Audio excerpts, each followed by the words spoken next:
Hello, Fight Insight fans, viewers, and listeners. Once again, I'm your co-host for today, Braydbunch, aka the non-binary ninja. With me, as always, your host, Timmy B. And on today's episode, we're going to talk to the future of women's MMA, straight out of Stockton, born and raised. We're going to talk about what a good guy Dana White is. I don't know about that. And we're also going to discuss Paddy's controversial win over Jared Gordon. Hit it, Tim. Ladies and gentlemen, this is the Fight Insight Podcast. Let's talk. Our guest today is not a stand-up comedian. She's not an actress, not a former talk show host, and nor did she date 50 Cent. If that's what you think, then you've Googled the wrong name. Our guest is a UFC fighter with a 5-1 record on a 5-fight win streak who made their UFC debut earlier this year, winning by TKO stoppage and earning a Performance of the Night bonus, the third in her career already. She's recently made headlines for calling the money fight an easy fight, and just earned her BJJ black belt under Cesar Gracie. So congratulations to that. We'll talk to her about that. Born in Stockton, California, where real G's are from, motherfuckers. Please welcome to the podcast, Chelsea Chandler. Hi, guys. How's it going, Chelsea? Good. Do you agree with that statement that is where real G's are from? Yeah, of course. Gotta be a certain type of person to come from Stockton. Yeah, and born and raised, and you hang out with all the famous people from Stockton. Yeah, I began my jiu-jitsu journey in Stockton with the Diaz brothers at their gym in Lodi, and yeah, it's been history since. It's crazy, and I will say, when we made the promo video for you coming on the podcast, there's that moment in the fight when you toss your opponent, and then you kind of give her that Stockton kind of like shrug, like, what's up? Yeah, like, get up, bitch. Basically. Yeah, that's awesome. You guys already know what it is. Real G's come from California, America, motherfucker. What an incredible year for you, right? Everything that's happened to you. Here's the picture of you with the brown belt that you just earned. So congratulations on that. Thank you. Your UFC debut, it goes fantastic. I mean, how did everything feel with that, with the nerves? Any nerves? You look very confident. No, I really had no nerves. I think kind of that had to do with the fact that Zuckerberg, however, him and Dana came to some type of an agreement of him having the whole place to himself. Like, I don't even think he was there for my fight. So when I looked out, I was like, there's nobody here. There was maybe like 5 employees there. So it really was like sparring in the gym. I had zero nerves. Yeah, so it worked out good for me. I thought, for like a UFC debut, it's not in a big arena with thousands of people shaking the cage. It was kind of a smaller, more intimate setting, and it worked out. Yeah. Nice. When we had Mike Davis on the podcast, and he was there on that same card as you, and he was saying, yeah, how weird it was. Now, did you get to meet Mark Zuckerberg after the fight or anything? I didn't. I don't think he was there yet, to be honest. I was the second fight of the night, and it was so early in the day. It was at like 1 p.m, which was like completely abnormal because, we had to leave to the venue at 10 a.m. So at like 8 or 9 a.m, I'm getting up trying to find something to eat, wake up and go find something. And it was very hard. I had to get like a smoothie or something, and we had to walk like 3 hotels away from where we were. It was real weird, but yeah, it was. I don't even think he was there. So yeah, that bothers me. I'll tell you, and I've said this before on the podcast. Anytime there's an event in Toronto, Canada, where I am, I'm there while they're setting up the cage. Like, I don't miss a fight. Like, you have such rare opportunity to get to these things. Yeah, no, for sure. Soak it all in, Especially with like the cost of tickets these days. Like if you're going to the Apex, I think the tickets are $2,000. So like, if you're paying that much, be there before the fight starts so you can see them all. Like, otherwise, I feel like your money's wasted, Yeah, and then you miss the debut of Chelsea Chandler. Yeah. Which I was looking it up to see, like, how many fighters get a Performance of the Night on their debut. Yeah. It's like less than a handful. It is very, very few, let alone a female fighter. Yeah. How is that, and like, how did that play out to you? Because as the second fight on the card, you have no idea how great the fights are going to be the rest of it. Right. So it's actually before the fight and leading up to the fight, you know, I knew she was really tough. So I knew it was going to be like a big fight. I thought it was going to be fight of the night. I mean, they asked me in a couple interviews and I kind of projected that, but I planned on going the full 15 minutes really hard. And, I knew she could take punches, she could give punches, and I knew she took a beating too. So I was like planning on getting that 50K. So every time I trained, I was just thinking about that. So like when they announced it, it was kind of like, it wasn't like a shock because I had like planned that the whole camp. Like when they told me it was her, I was so excited about that. Then because as soon as you fight, they make you leave the stadium. Like you can't stay. So we left, and then I was like watching the fights on my phone, like, okay, who's gonna be better knockout than me, you know? So it was cool that we were that I got performance of the night. And then, like originally when this fight came about, I know Cody No Love was on the card, and I was like, okay, he's gonna be my main competition for getting performance for fight of the night. So when he was off the card, I was like, all right, I got this in the bag. That's kind of how I thought about it. When you get the money, had you already spent it? Did you buy anything fantastic? It's Christmas time right around the corner. Did you save it up? So they don't really tell you, but you have to wait like 6 to 8 weeks to get the bonus money. You have to pass the fight drug test. In Vegas, they drug test everybody. So it takes like 6 to 8 weeks to get the results. So I actually got the money on my birthday, November 23rd. Wow. So it was kind of cool. I haven't spent it. I mean, you know, I have a vehicle and stuff. I really wanted to get like a nicer car, but at the moment I'm just like, you know what, let me get some more fights. I don't need to like throw my money away like some people do. And then, you know, build some more up, get a cushion, and then maybe buy something. But yeah, I didn't really use it on anything yet. Sure. Well, congratulations and happy birthday. Thank you. Can I ask a question? Yeah, go ahead. Not that it matters. What car do you drive? Well, I have an Audi. I bought it. It was like 2017. Nice. And it's crazy. When I got it, it had 40,000 miles, and now it has 80. And I put on like 30,000 miles in this last fight camp. So it's like, it's crazy because I was like, well, what am I going to do? Buy a car and it's going to completely diminish because I'm driving it every day, you know? So that's kind of what also went into the thought process. Well, at your rate, with all the performance of the nights that you'll get, you'll just hire like a chauffeur and let the limo rack up the miles. That'd be nice. Yeah. Doesn't or, matter. You know, get a car company to sponsor me. Yes, definitely. Yeah, that's the plan. Manifest it. Exactly. Speaking of money fights, it's so funny because we reached out to you for one reason, which I'll get to after. But then after we reached out to you to have you on the podcast, then this weird story breaks where the money fight, you end up getting into a little bit of a exchange of words, which some websites pick up. And it's here, highly touted Chelsea Chandler claps back at the twerking. Aylin Perez says she's not the easy fight. She's the easy fight, not the money fight. Not a fan of the twerking, Chelsea? All right, next up in the men's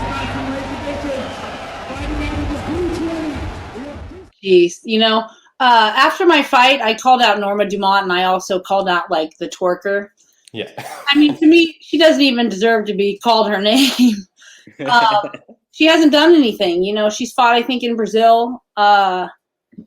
And she doesn't have any wins over anybody notable. And then it's like one thing to talk shit, but it's like another to talk all this shit, say you're ready for Amanda Nunes, and then you get a fight in the UFC, and you're fighting a person who normally fights at 135, which is the Stephanie Egger chick. And then you go in there and you get beat by a little person. Like what are you doing? You know, like talk all that shit, but then go out there and whip some ass, not get your ass whipped and get tapped out. And that's kind of how I thought about it. And I'm like, how are you the money fight? Because you're shaking your butt. You know, it's just nuts to me that she even thinks that. But yeah, and then the UFC. I mean, I think she's an easy fight, and I think the UFC thinks she's an easy fight because who do they give her to? Haley Cohen, who also sucks. You know, she's a pretty blonde that's got abs, and they're like, yeah, let's pump this chick up. But you know, they both suck at the end of the day. So you know, it's like a toss up of who's gonna win. And at the end of the day, I just think that they both don't even belong in the UFC. But I love it. if they're going to give me that fight, I'll take it. You know, I'm not going to say no to a paycheck. But yeah, that's kind of my feelings on that. Yeah, well, you said it straight up, Chelsea. Like, there's no hiding the thought. It's funny, you know, because it was weird when Aylin Perez came out and she did the twerking thing on stage. And then she goes out and lost. We talked about it on the podcast because we're like, I don't even know that that's a good look in the first place. Then you go out and lose. But she is all over social media. I know. And so when I saw you clapping back at her, I'm like, well, this is not a good matchup for this girl. It's not. Yeah. I mean, that's they didn't give me that matchup. They gave it to someone who they want to win. So it tells you what the UFC thinks of her too. Or that they want either of those two girls to at least get one win. Right? Yeah, I think they want Haley to win. You know, she came from the Contender Series. Her fight, I don't really think she won that fight. There's another judges giving the person the fight, you know. So it could backfire on them, and that Island girl beats her up. So you know, like I said, they both suck. So it's kind of like a toss up. Who's gonna pull it off? You know. Yeah. Who cares? The fans lose, Chelsea. That's what you're saying, right? The fans lose either way. Yeah. So the reason why I had reached out to you for the podcast was because we've had like some lawyers on the podcast and stuff, and we talk about contracts and things like that. And someone posted one time when we were talking about something, they go, well, you should go talk to Chelsea Chandler because she's being held hostage by the UFC as a 145er, and they're forcing her to go to 135. And this was before you had even had your fight. So I'm like, who the hell is this? What the hell are they talking about? And then when I looked you up, and then you fought at the catch weight, and then you said in the in-ring post interview saying, hey, I can fight at 135. Just give me time and I'll go make it. Right. But any legitimacy to this absolute nobody online saying that you're held hostage by the UFC? You know, I don't ever buy that when someone says they're being held hostage by the UFC, you know, or they're stuck in a contract. Yeah. Like, when you get a contract, you sign it. You know very well what you're agreeing to. So these fighters that get stuck in 8-fight contracts forever, like, you signed that, you looked at it and you saw it. Or you know, fighters that say, oh, I'm worth more money. Like, well, then when you negotiated, you should have got more money. You know, when you sign something, you agree to it. When I got my contract, it was for 135. And I've had some thyroid issues. I'm on medication now. Like, my weight was not going down. They gave me a really long camp. I signed in, I believe, the beginning of June. I think I signed in the beginning of June for the October 1st fight. So I had quite a lot of time to make the weight. And like 2 months in, I'm dieting. I went to the PI. They helped me with my diet, all that stuff. And the weight was not going down. Like it wasn't. It was a slow moving train. So the medicine I started about 2 months before the fight, maybe 6 weeks. And I started seeing differences, like feeling better, having more energy. But it just wasn't going down fast enough. And we let the UFC know, like, hey, we're not going to be able to make the 36 this time. It's not going to happen. It needs to be at 45.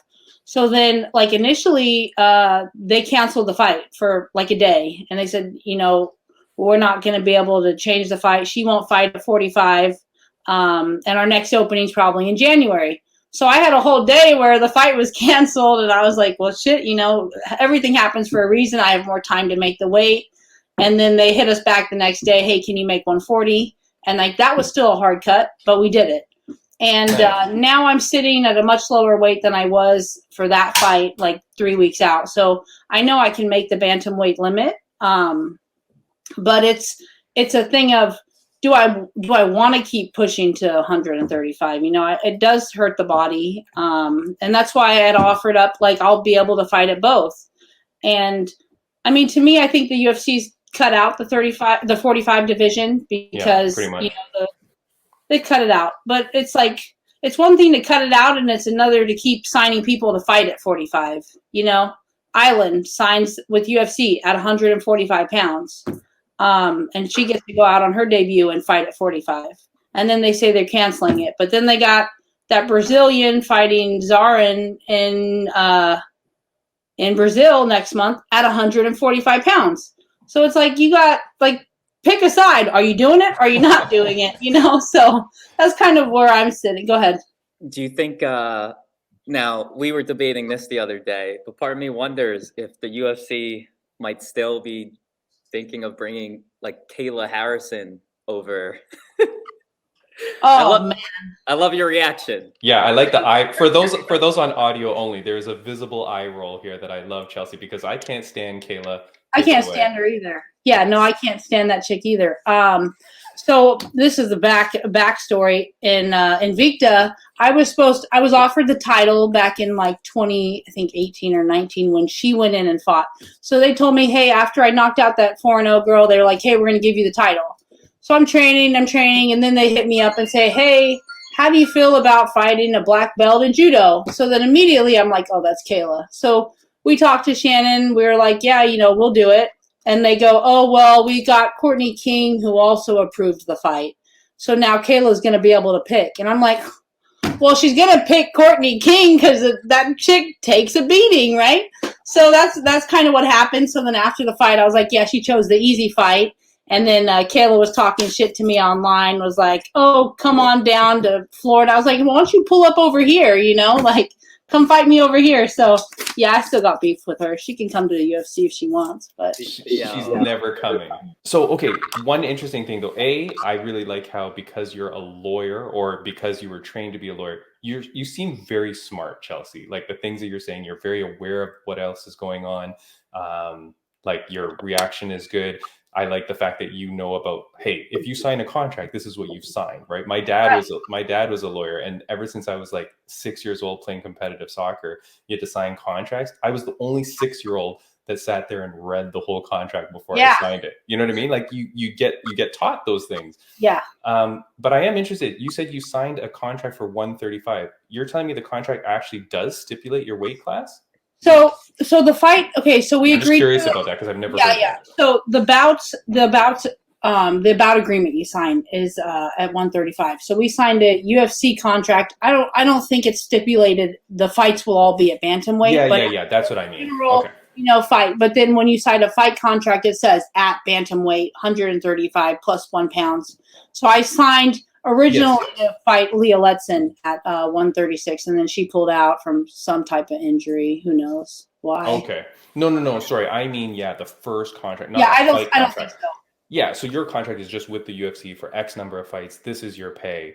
But depending on whatever weight you negotiate at the time for each fight, it could be different every one depending on where you go. Yes. But I was told that it's probably going to be at 135. Yeah, because they knew the division was pretty much going to be non-existent. Yeah. Okay. And I do have to ask you, I know we're going a little bit long. I do got to ask you about this, though, because you're one of Stockton's finest. Can somebody get this motherfucker on me? Former guest of the podcast, Jake Shields. He came on this podcast during the pandemic. We talked to him. He's a great guy. Obviously, you know him. He's caught filmed smacking around Mike Jackson of CM Punk fame. There was some beef with them on Twitter. Did you know about this beforehand, and do you know anything about it since? I just heard tidbits. I don't really follow a bunch of the crazy stuff online, but basically what I know is dude was talking shit to him, and then you see him in person, you think nothing's gonna happen. No. Talk shit, you're gonna get hit, so that's kind of how I feel about it. And then the fact that he's pressing charges, I'm like, you're a fucking pussy. Yeah. You couldn't fight back? What? You had no friends there to protect you? Yeah. It was a weird scene because the video that was released is just him already pretty much fully mounted by Jake. Yeah. And I mean, then, Jake could have beat his ass. You know, Jake, I look like he's kind of being nice. Like, hey, listen, I'm the top dog. Shut up. Stop talking shit, you know. So yeah, I don't know how bad the beating was before the video. right. But you know, the video is simply him on top. Once he gets into full mount and he postures up, he just kind of slaps him a bit.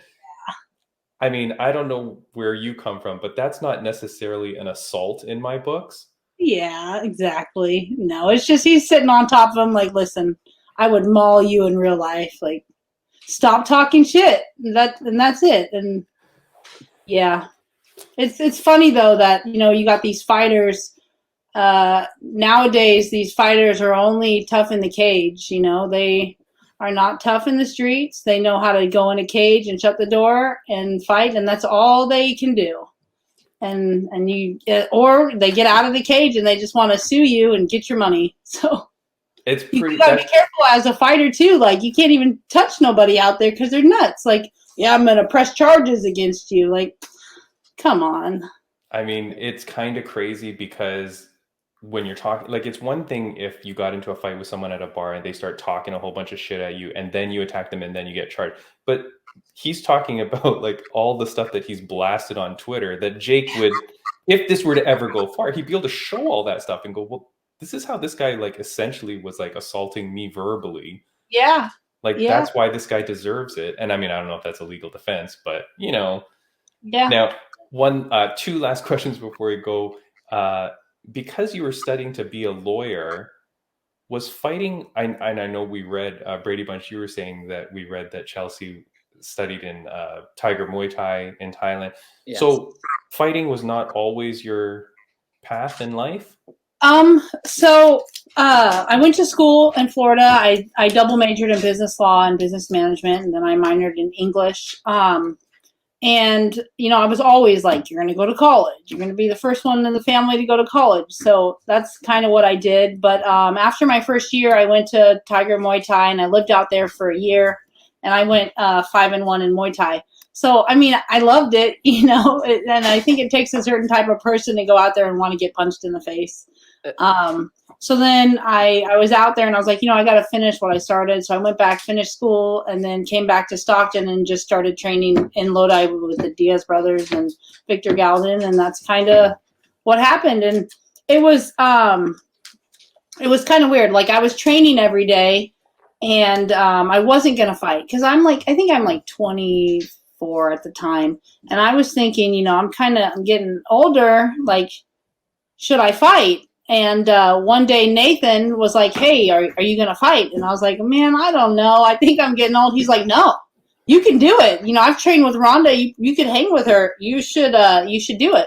So then that day was the day I decided, like, okay, I'm going to fight. We're going to do this. We're going to go full bore. And that's kind of, yeah, what happened. I love it. And you know what's crazy? If he simply didn't like have that talk with you, Yeah. who knows what your life would be right now? Right, exactly. So You would never have made it to the Fight and Sight podcast, Chelsea. Yeah. Could you imagine your life without that? No. Pretty miserable. But now, okay, so now you're the first in your family to go to college and first in your family to become a UFC fighter. So that's not bad. Yeah. A lot of firsts. Two firsts. One fan question that's got submitted. I haven't had this fan question of all, like, we're on episode 97 or something. Haven't had this fan question. Who is your celebrity crush from Punching Drunk? What? Who's your celebrity crush? This is a random fan Punching question. Drunk, the person that asked the question? Oh, yeah. Sorry. At Punching Drunk. Yeah. I was like, I don't know what Punching Drunk is. Oh, no. Who's my celebrity crush? Man, I don't know. Shoot. Don't worry. Maybe I'll have to think about that. Yeah. All right. You can tell us later online. Chelsea, this was an amazing interview. I'm so happy to have talked to you about, like, all the contract stuff is very cool. I like the Aylin Perez thing. I do hope you get that fight. I mean, if it does anything for me, yeah. That said, when do we expect to see you next? Man, I really wish I knew. I've been trying to get a fight, and they haven't messaged me or anything. So I'm trying to sit here and figure out who I'm fighting. And I think it's maybe they're figuring out what direction they want to go. Do they want to build me? Do they want to feed me to the wolves, next? And yeah, I don't know. I asked for Norma Dumont. She's 13. I asked for Misha Tate. She's number 10. That'd be a really good fight. But to me, yeah, I think it would be a great fight. And we just saw her jiu-jitsu. It's not that great. So that's a good fight. Yeah, I don't know. We'll see. Hopefully we get an offer soon. That's kind of the plan.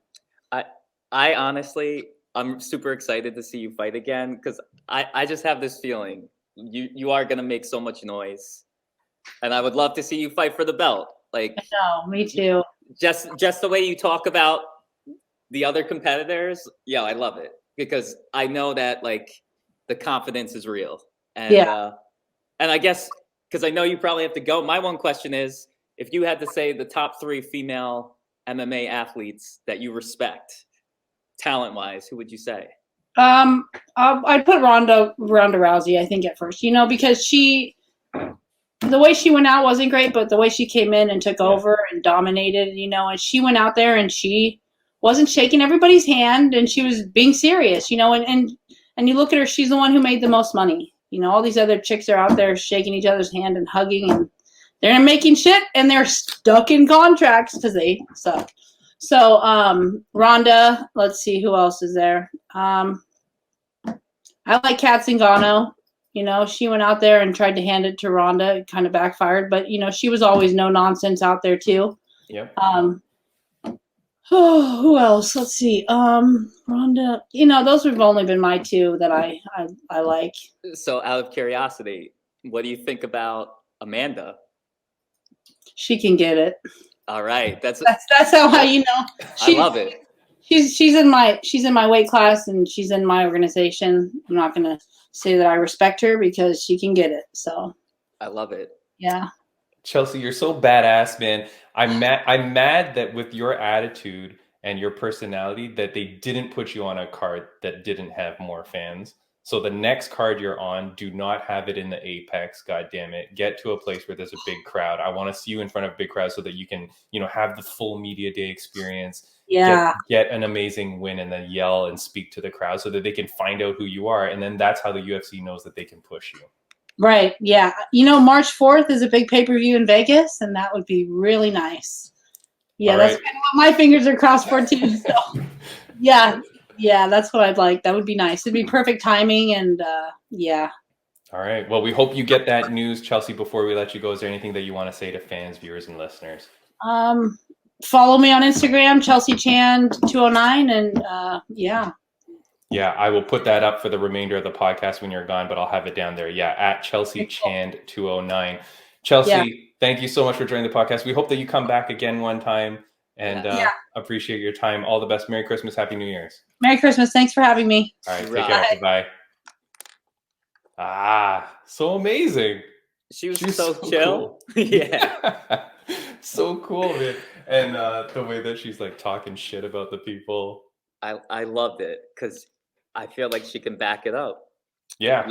Badass. Yeah. Badass fighter, tough as nails, right? Takes no, that attitude too. I swear it's that mentality, like the confidence and the, the bravado, right? Like, that's what you need to be able to win at this sport. And I love it. And you know what? Like, we've seen some people with that, but you can see through it that it's not real. She meant it. Oh, fake confidence, toughness? Fake bravado. Yes. Yeah. Whereas, no, sure. She was like, and knowing she's born and raised from Stockton, it sounds like she fits in perfectly with the crew that helped her get started. Yeah. I love the fact, she was an open book. I love that we learned about the thyroid issues because what? In general, this is my argument. I think it's 10 times harder for female fighters to make weight, especially repeatedly. Yep. Because the body just doesn't recover the same way, right? And so add a thyroid issue on top of it, right? So props to her to even making 140 in her last fight, and I'm happy she's got it under control. Well, and the thing is, too, is you think like, okay, so she's in Stockton, California, but she's in California, which means she's in relative proximity to the PI. Yep. Any UFC fighter can go to the Performance Institute, get all the help with their nutrition, their meals, like all that stuff. That's huge. So, because I remember I asked BamBam before, I said, like, any thoughts for you to move? Like when the PI was coming around and stuff, like, is there any thoughts that you should just move out closer to Vegas or something like that so you can be around that and have that like resource, like free of charge, right? Multi-million-dollar place. Yep. Get all your supplements. Like that's a huge benefit for people. So for her to be in Stockton too, especially with trying to now make that weight, that's great for her. Yeah. And it sounds like she's walking around at a lighter weight. Yeah. Yeah, I will say she does look a lot better in her recent photos. I would say not better per se, but like she looks, and the photo I'm showing on screen here, that's when she just got her brown belt. She looks a lot leaner than even when she fought. Yes. And that's her not cutting weight, not preparing for a fight, right? So I hope she fights March 4th. I hope Dana White somehow hears this. Of course. Well, he watches this podcast. We've talked about this before. Yes. We know. So don't worry. All right. So friends of the podcast update. I don't think I have anything. I don't have any friends of the podcast update, but I do want to say thank you to RageWorks Podcast Network. They're at rageworksnetwork.com. That's the podcast network. You can find us and many other great podcasts. So shout out to them. I'll just say this, our old sponsor of the show, Braydbunch, that sponsored the show for like a long time was Midday Squares. It's like a protein bar snack, chocolate snack. Yeah. Really good. Unfortunately, the sponsorship is over now because of like shipping problems and stuff. They can't sponsor anyone anymore. But they just released a new flavor. So if you've been watching this podcast forever and we're trying Midday Squares, they now have cookie dough flavor. I just found that out online. So, hey, shout out to our good friends there and go check out their cookie dough Midday Squares. Awesome. Next week on the podcast, Braydbunch, we are going to do our year-end award show. All right. So I've got a few people to come on. I hope you can come on as well. And we're going to pick male fighter of the year, female fighter of the year, fight of the year, finish of the year, rather than do like sub anti-KO. We'll just do finish of the year. I think that's it. Fight, male, female, and finish of the year. And so we'll pick our end of the year awards and then make some predictions for the rest of the year. I love it. Yeah. So that's how we're going to end it off. I'm out of curiosity. Actually, I'm going to save that question for off the air. Okay. Right. I don't want to reveal any secrets of the show. Sure. I do also want to do something. We're going to talk about Paddy now. Yes. But I did want to say the minute that UFC Fight Pass releases the pay-per-view on Fight Pass, I'm thinking we should do a podcast where we watch the Paddy fight together. Yeah. And then make comments of it round by round to see how we score it. Now, are we able to do that? Like, I guess we'll see. All right. I think if it's in like a smaller box on the screen, yeah. I think that's how you get away with it. I think you can put it on a smaller box and still air it. I mean, we can try it, and if it gets pulled, it gets pulled. You know what? I'm all for that. Yeah. I can break it up too, right? Like we could break up the rounds or something. Anyways, we'll figure that out. But I do want to do this because this Paddy fight, and I know it's been a couple of weeks ago, but we had the crazy podcast last week with Max Payne. Yes. And so I did want to say, I mean, it was crazy. So the question is, did Jared Gordon get robbed? I'd, without a doubt, 100% say he got robbed. Yeah? Yeah. You watched it, right? I watched it live. I was live tweeting when it happened. So this is where, when I read the Instagram comments, I think I'm with maybe a third of the population that literally is like, no, he got robbed. He got robbed. I think Dana White coming out and saying he had a bad game plan. So, all right, we can talk about. He said Jared Gordon had a bad game plan in the third. Yes, right. Yeah, that just irked me so much because I feel like too much emphasis suddenly is being put on physical looking damage. So the only thing that stood out in that frame you just showed is, yeah, maybe he looked like he was a little busted in the nose, but who held the other man down for long periods of time? Who looked like the better fighter completely, in my opinion, the first 2 rounds? Yeah. I think Paddy did not do much. Horrible form, standing up straight, not defending himself. Chin nice and in the air. Right? And then furthermore, it was Paddy's post-fight interviews and everything, that cockiness. Like, no. So here's my question. So maybe robbed is a strong word, but do you feel that Jared Gordon deserved the win? I think it was really close. I actually had it tied going into the third. I had it 1 round, and I forget. I mean, it's on our Twitter, so whatever I said. But I think I gave Paddy the first round, maybe, and then Gordon the second, or vice versa. But whatever. I gave it 1-1 going into the third. Then the third round happened, and I was really confused because, okay, Gordon holds him for like 4 minutes, but does literally nothing. Like no submission attempt, no punches, nothing. Yeah. And then what is it? The last 20 seconds or something, Paddy kind of reverses position and starts going crazy because he knows there's like time's running out and he knows he just got held for 4.5 minutes. Yep. But then at least he throws punches and I'm like, I don't know, this is tough. And then I feel it might have been Joe Rogan on the podcast. Joe Rogan on the commentary said, "Ooh, that's a really tough round to score." Yes. And I immediately tweeted saying, "No, Joe, that's not a tough round to score. Obviously, Jared Gordon wins that." Because in the moment as I'm watching it, I'm like, no, this dude just held him for 4.5 minutes. That last 20 seconds of punching doesn't matter. Yes. That was my immediate reaction. Then when it gets called, I'm like, okay, maybe the last 20 seconds does matter.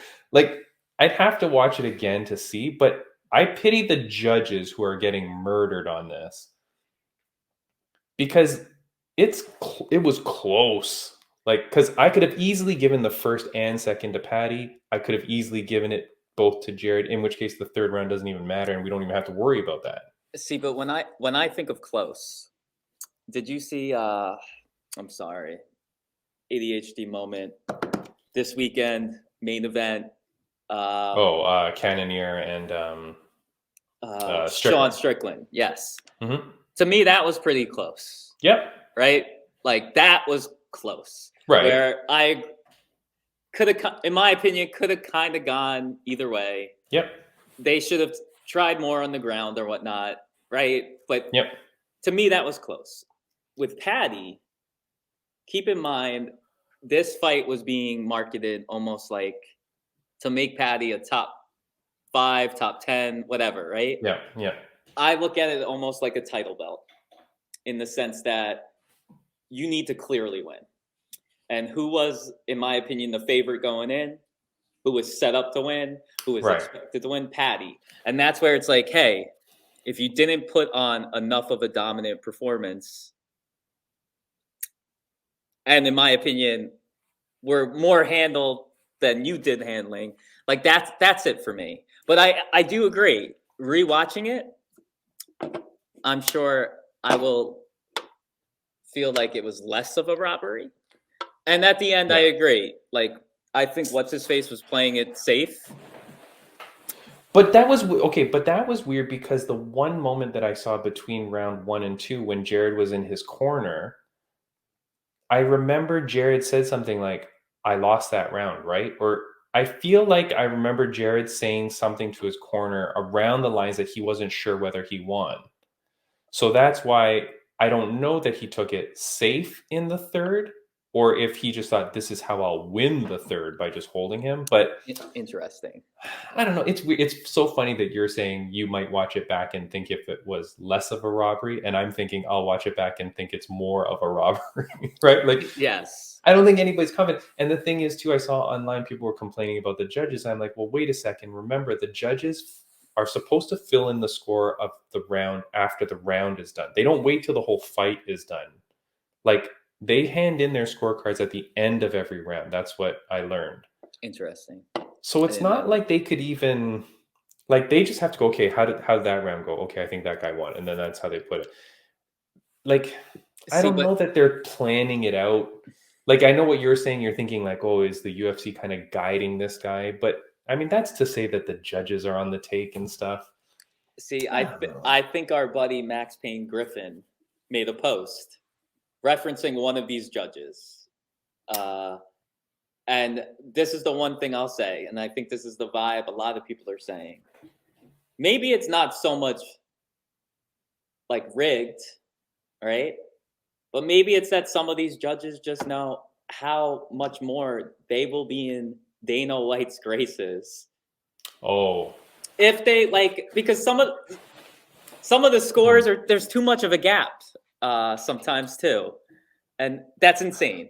Like, but on a fight where it's really close and you're like, well, okay, I could have kind of given that either way. I guess if you're on the take, you could always lean towards Paddy. Yes. But the fact that we're all sitting here and even online, people are sitting there going like, I don't know, the first round was kind of close. Okay, the second round was pretty close. Well, the minute you say that, it leaves it open to one guy every time thinking, I think Paddy kind of took it. And that crowd was going crazy for Paddy. So every time Paddy hits the guy, the crowd. Yes, but right? but that's also what irks me. You know what it is? Like, you shouldn't have that influence? I don't know if I told you this. I stopped watching the UFC for a while because of the McGregor hype back in the day. Yeah. It just got it drove me insane. All the fanboys coming out that like never watched before and seeing all those people wearing those blonde wigs for Paddy, right? Yep. But what I did like was there was a mix of boos in the end when he won. Yeah. Right? So enough. What I noticed was this. Yes, when he had his moments, people came back to life. But what I felt happened was a lot of those people that were loud when they were announcing the fighters, they shut up. Because I feel like they realized that even if our guy didn't win. Yes, or he didn't. He's not. What I'll say is this. He's not the superstar that Dana White is trying to sell us on. And to go back to, what's his face? Sean O'Malley. Yes.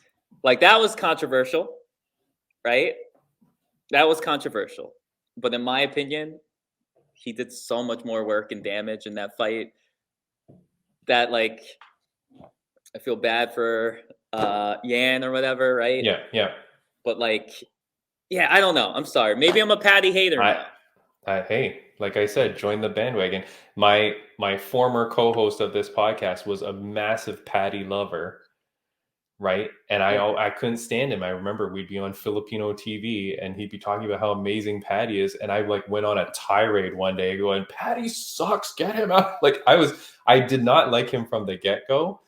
Yeah. And then, so that's why I find it so weird that I'm online now defending Paddy, going, no, he did well that fight. Like, he didn't get murdered. Like, I don't think it was a massive robbery. And here I am, a guy that doesn't like Paddy from day one, has never liked Paddy, but I'm still defending him because I'm like, well, but I'm defending the judging, I guess. Like, I'm thinking like, okay, yeah, I can see how it could go both ways.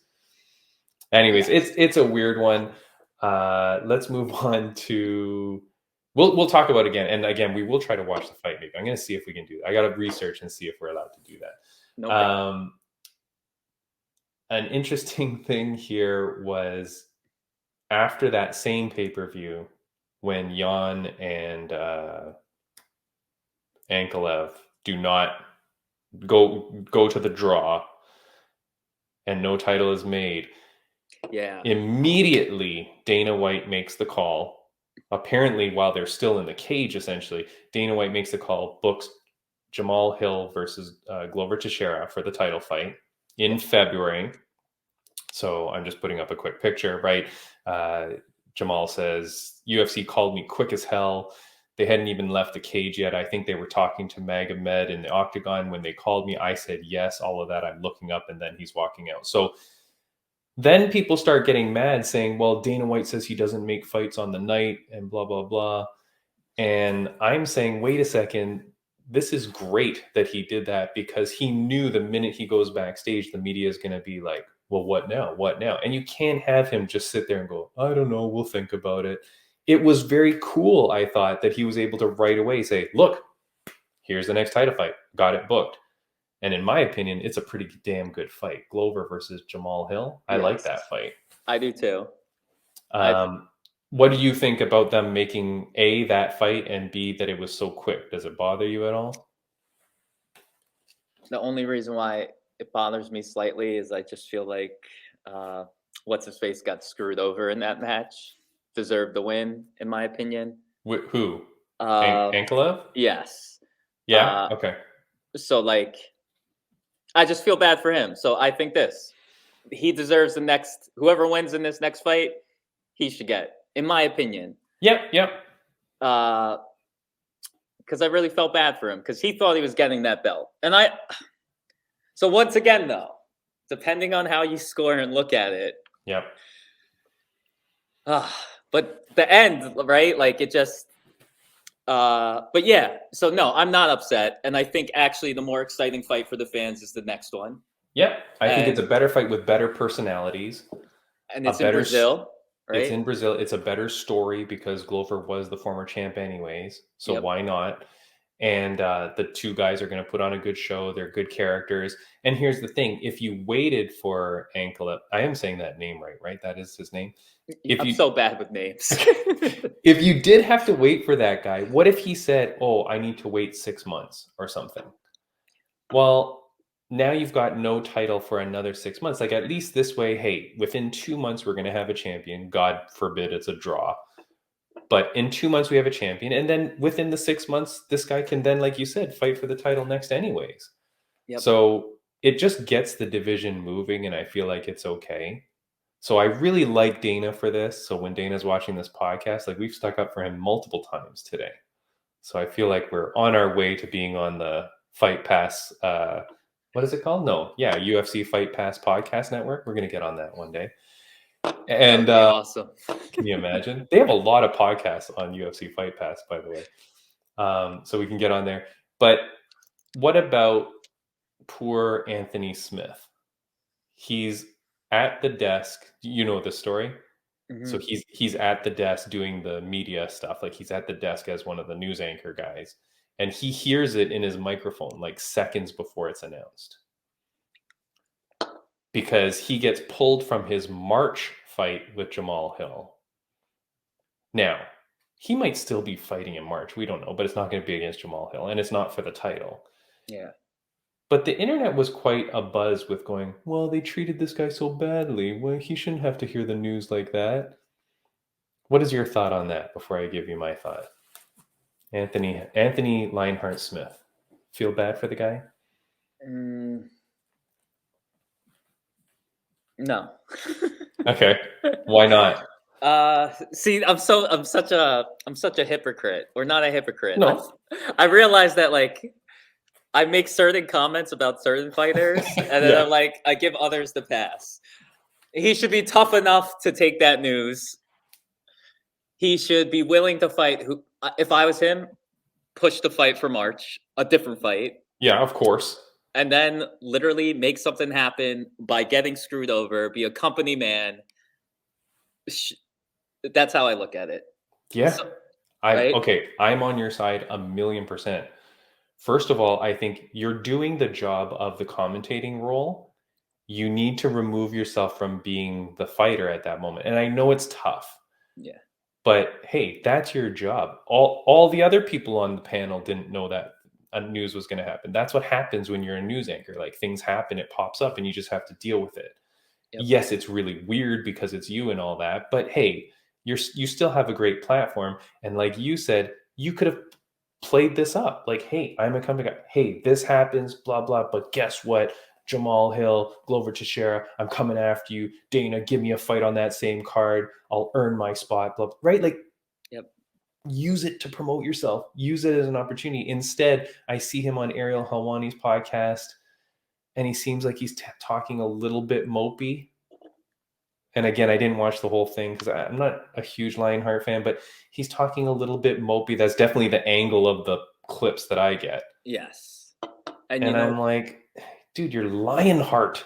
Your name is Lionheart. Like, be strong, man. And that's why part of the reason why I was such a fan of Griffin the other day was just like, I forgot what we asked him, but he was like, oh, it was with the PED and the pissing in a cup. He's like, what? This is part of the fucking game. Like, stop being little bitches, right? Yeah. And you're right. Like, I don't think any UFC fighter should be showing anyone them acting mopey at any time. Yeah. Right? Because that's a sign of weakness. But here I go. I hope I never end up in a situation with celebrity boxing that where you're acting mopey, and I'm gonna play this clip back at you. Yes. You said you would not do this. Yeah, no, even like how Chelsea Chandler said she doesn't like the girls hugging and stuff after the fights. Yes. It's funny she says that because I don't mind that because it's like the martial arts honor and respect thing. But I remember when the female fights first came out, they never hugged one another after the fight, before the fight ever. Like, women were very aggressive against one another before and after. It was like a real cat fight. Like the ones I witnessed in high school. Yeah. You know? and they did not mess around. Like they, they was saying now it's changed a little bit. But yeah, I don't know. I think it was just some funny stuff. So okay, well, Dana is a great guy. Anthony Smith, you gotta man up. Like you gotta put on the brave face, pull up your pants. I don't know. I feel like, and I feel like by at all implying that you're pissed off about it or that you're annoyed at it, the company might be like, all right, dude, well then take a back seat.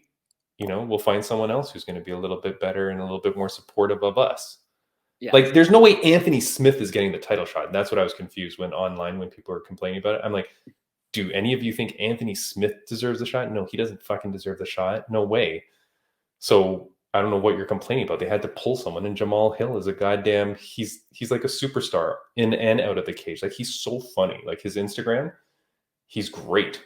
The dude is funny as hell. He's got the weirdest body, right? Like, yes, he does. He's got, speaking of Nate Diaz, he's got that skinny fat body. Yes. Right? Like, he's That's funny. Why you can't judge physiques. No. He's funny. He's a great dude. Like, you want that guy as champion, Yes. So anyways, I just think, but can I bring up a random conspiracy theory? Yeah, let's do it. We got time. I'm gonna hold up. I want to see if I don't want to say anything wrong. I'm gonna pull something up. But so while you're looking for this, people should follow Braydbunch at Braydbunch. And if you're here on the podcast because of Chelsea Chandler and you've lasted this long, God bless you. And follow and subscribe to us at Fight and Say Podcast. All right, so I am so bad at pronouncing names. Yeah. From when I was I'm sorry, even as a teacher, sometimes I struggle. So Hamzat, am I saying it right? Yeah, sure. Right? I'm not supposed to say the K, right? Like, no, how dare you? It took me forever to get that right. So I'm trying to find the article. But have you heard the rumors? I'm trying to think of who the fighter was accusing him of using illegal substances. Oh, goodness gracious. Talking about how they were giving him. No, it's not him. It's Islam. It was Bobby Green talking about Islam. It was Islam. You're right. I'm mixing them up. Yeah. Okay, let's talk about this real quick. That is Bobby Green saying that, when he wrestled or when he fought against Islam is so strong. And he goes, that's not natural. He's like, that's from when he grew up in Dagestan or whatever and was getting fed vitamins for his whole life. And he talks about how just in Russia, that's how it is. And they're breeding people to become like superstar athletes. And that's the culture there. And our culture in Western America or US or Canada is very pussified and all that. And just saying that lifelong vitamin supplement can change it. But okay, I will say one quick thing though. Yeah. It's also different in the sense that I've never lived in Russia, but I've watched a lot of Rocky films. Yes. Kids in Russia are trained to be athletes and trained to get stronger and trained to, be physical. Yes. From an early age into young adulthood and beyond. That is part of the culture. That is part of it. And I think that's more than just Russia. That's Europe. That's whatever. Okay. Yes, in Canada and America, we're trained to sit on our iPhones and to not go out if it's too cold out and to not play on the monkey bars. There is a lot of wussying of kids here versus other places. So it might not be the vitamins. It might just be the fact that goddamn kids are growing up differently. So you know what, though? I'm going to probably sound a little crazy. And I'm trying to find the article. Well, it was Bobby Green and whatever, but yeah. Bobby Green. It was in his pre-fight speech. But anyways. All right. 3 hours ago, Sean O'Malley discusses Bobby Green's accusations. Oh, okay. So real quick. So everything you were saying, you nailed, right? But did you know, I want to make sure of this. You know about how he tested, I think, positive. For DEHA or whatever. Oh, not even just that. It was melodium, if I'm not mistaken. And what this is actually something that in European countries, such as Russia, people took. Wait, that Russian tennis player, was it Maria Sharapova? I think her name was. Who tested positive for this? You're saying Islam or she Bobby? She supposedly took it for like over 10 years as an athlete. Okay. They changed the laws, and as a result, basically, she was popped. Right? She was supposed to stop taking it. Yeah. He got popped around the same time.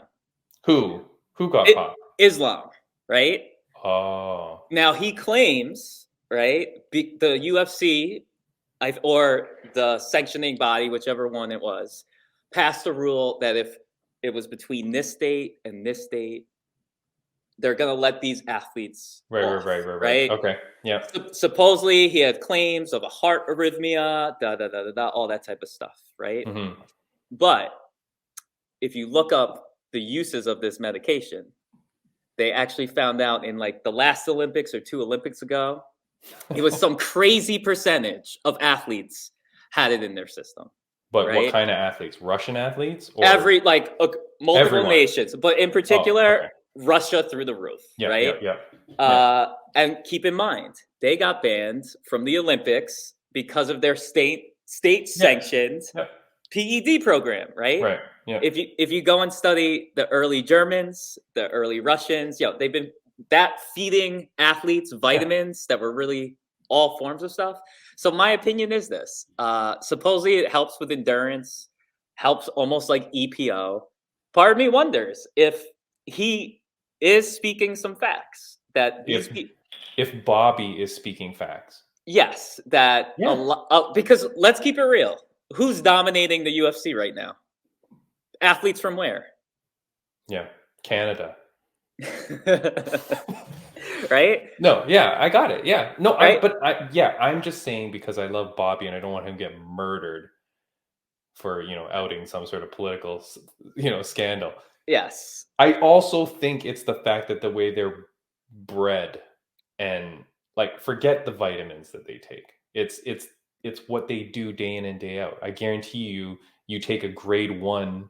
This is terrible, but I believe in my brain that if you take a grade 1 kid from Russia and a grade 1 kid from America, and you tell them each to do push-ups and chin-ups and go fight a bear, I'm thinking the Russian kid's going to win. See, but then here's my question. Why do we have more gold medals in the Olympics? If they're raised so much better than us, why statistically do our athletes outperform them? Do we? In what? Let's look at Olympic medals. Olympic medals. You know what we really need? We need an intern for this podcast, like a producer that can do this studying while we're done. Okay, but that's when you get to the elite levels and then whatever. I'm just saying. You're saying the average Russian on an average basis, and then so therefore you have a better pool to pick from, blah blah blah. But and To be fair, I've always said, and I've got some Russian blood. Russians are built different. And Sure. I'm just saying, like, okay, but anyways, let's just stick to Bobby and his critiques and criticism. I don't disagree with what he's saying at all. I think like we're talking about Anthony Smith, like you got to man up and, you know, maybe nothing. I don't know that he really should have said that, because of course it comes off like, well, this is why I lost to him. Yes. And I don't like that aspect of it. I agree. But what he says is very interesting, and maybe it is true, but then what the hell are you going to do about it? Like, yeah, I mean, what are you going to do? Can't do anything. It's true. You're gonna send USADA agents into. So that's another thing too, though. That's what made me, when we had Max Payne tell us that he hasn't been tested in forever, in a long time.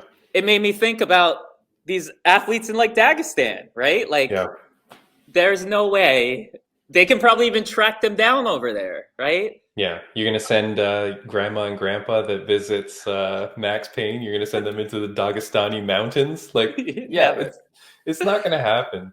I posted somewhere on Twitter. I think when that was coming out, I said number of USADA agents sent to Dagestan 14. Number of USADA agents returned from Dagestan 0. Like, those guys aren't coming back. I love it. Yeah, we'll finish up this conversation another time. I'm sure Bobby Green's going to get in more trouble for that. We should bring this up as a topic in another podcast, or with another fighter, when we get another fighter on that's willing to like talk shit. Maybe we could get Bobby Green on. Okay, can I tell you something? Yeah. Bobby Green is the fighter that won't come on if I pay him. That won't come on unless I pay him. Yeah. That's the dude that won't come on. He's my favorite fighter, like really one of my Mount Rushmore fighters. Yeah. He's the dude that won't come on unless you pay. How much? I think it was $300 US. Whatever it is, it's not worth it. That's the whole Ariel Helwani debate. Anyways. I get it. We're going to end the podcast because we're past our hour. And guys, I hope you enjoyed this. This is always fun. Braydbunch, thank you so much. You've been the most amazing co-host for so many in a row. I really appreciate you so much. Same here. Yeah, thank you so much. All right, so next week is going to be our end of the year award show, and we'll see how that goes. Have a good one, guys, and thank you very much. Braydbunch, thank you so much. Thank you. Have a good one, everyone.